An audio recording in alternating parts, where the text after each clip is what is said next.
My name is Lyn Lennox, and I own 2.5 hectares of secondary land at the Helensburgh end of Oxford Road.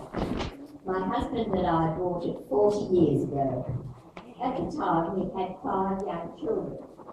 In our naivety, we thought we could give each one of them an acre. That's what in those days. We were not developers, we are the never have been. My husband is dead, my children have grown up, and I've been paying the rates for 40 years on a parcel of land which I cannot sell and is worthless. But if Gary and the mayor like to make me an offer, I will take it tomorrow. I can tell you.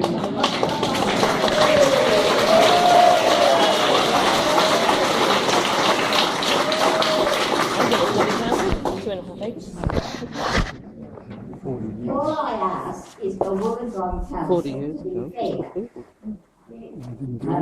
To recognise we were misled in those days in the original sale of these lands. Why did the council let them out to be sold in the first place? And to consider the rates I've paid, the money lost over 40 years, and the time I spent trying to get a reasonable outcome from the council. I've been to many of their meetings, I can tell you, and I'm just about fed up with them.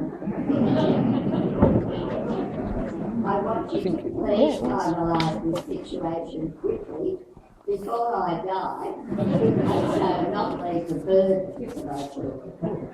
So Gary, where are you? Where is it?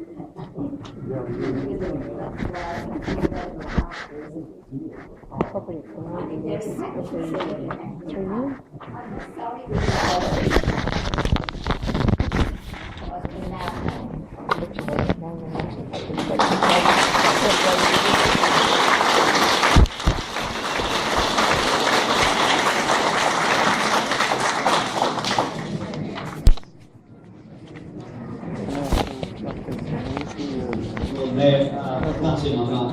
my mate Mark Craig, but he so I'll try to go through it very quickly. This is reasons for the Royal National Park. As you can see, the green line. I don't really want to detail this, I'll take too long, so we're going to. Okay, as you can see, the urbanisation and the overall effect is that the national park is getting ring fenced and isolated, and so the Helensburgh Oxford area is critical. Okay, the concerns are, southern Sydney sheltered forests, 347 species, we're isolating the greenfield, and there's endangered species there, some of them are shown on the right.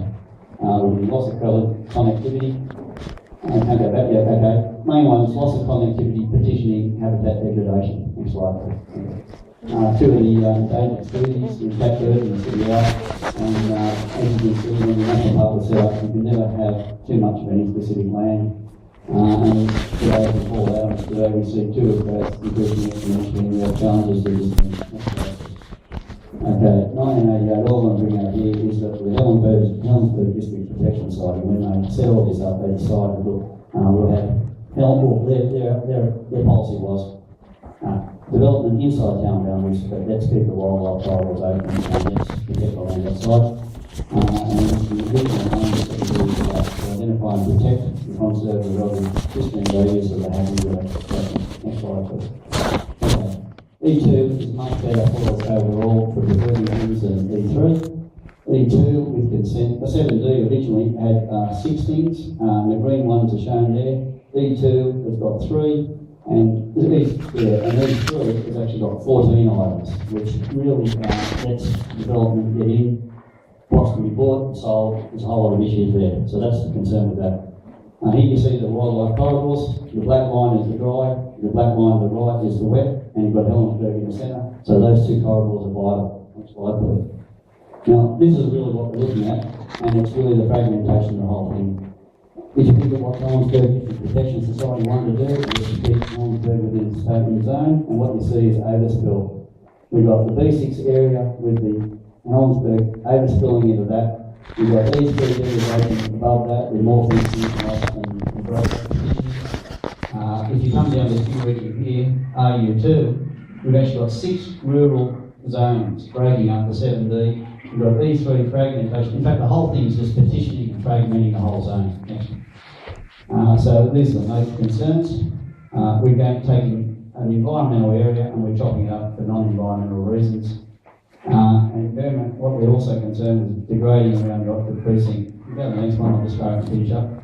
There's some of the riparian zones, of which there's going to be rural and each. Yeah, thanks.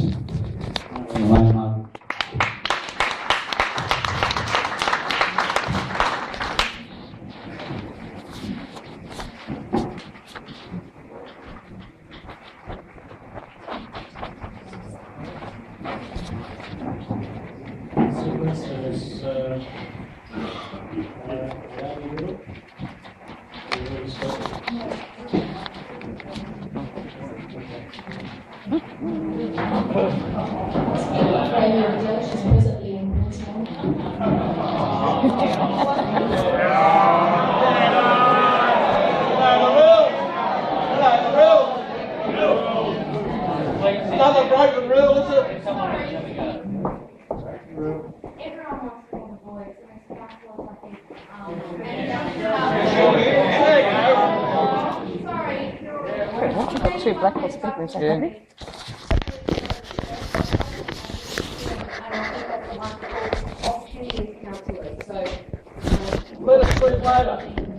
What we need in these natural areas of the Northern Illawarra is macro management, not micro management. This was provided by the earth scientists who walked and studied the areas of the 7D lands, considering them significant conservation zones and giving them a blanket ecology zone to reflect their importance. Ron Sticker, in his brilliant 2000-page document with the DCP that accompanied the AEP, reflected the importance of maintaining conservation zones. He writes that development or any description should not occur in all, should only occur in these lands. No further clearing of any kind of the Illawarra escarpment was occurred. This document was essentially shredded by council and watered down and changed to the point that it has no environmental control, less environmental controls than the 1990 LEP. He also wrote that anyone working on development in these vulnerable areas should have at least 7 years of working in the local environment as professional geotechnical geologists and engineers. And because this area is so fragile and vulnerable, the development that occurred on the escarpment at Riddell could have been prevented by council. It only went ahead because of rezoning. What will occur with this precinct management plan that they have will be a conglomerate occurrence of rezoning after rezoning until the whole area is denuded and devalued and we no longer have the environment that we have the pleasure of living in today. These are areas that should always remain in conservation. These areas are sought out by developers that buy greenbelt land cheaply and then lobby continuously to have it taken out of conservation to make their millions. They do so at the expense of the safety of the people who live in these areas and the service geophysically that these areas provide to the adjoining areas, the Royal National Park and the Illawarra Escarpment. London, a huge busy metropolis, has a sacrosanct green ring that surrounds it. The town plan is there, never ever touch that. Why can't we be as wise as that? What can we do? Instead of being negative, instead of destroying the environment, what can we do? We can conglomerate and incur a massive conservation zone from the Royal National Park linking through to the Darawal. We have now a council and a Lord Mayor who can be forward-thinking, vision-thinking, and create a massive tourist attraction for this area that will supply billions and billions and billions of dollars to our We have ecotourism now as a major tourist economy. Please consider this carefully.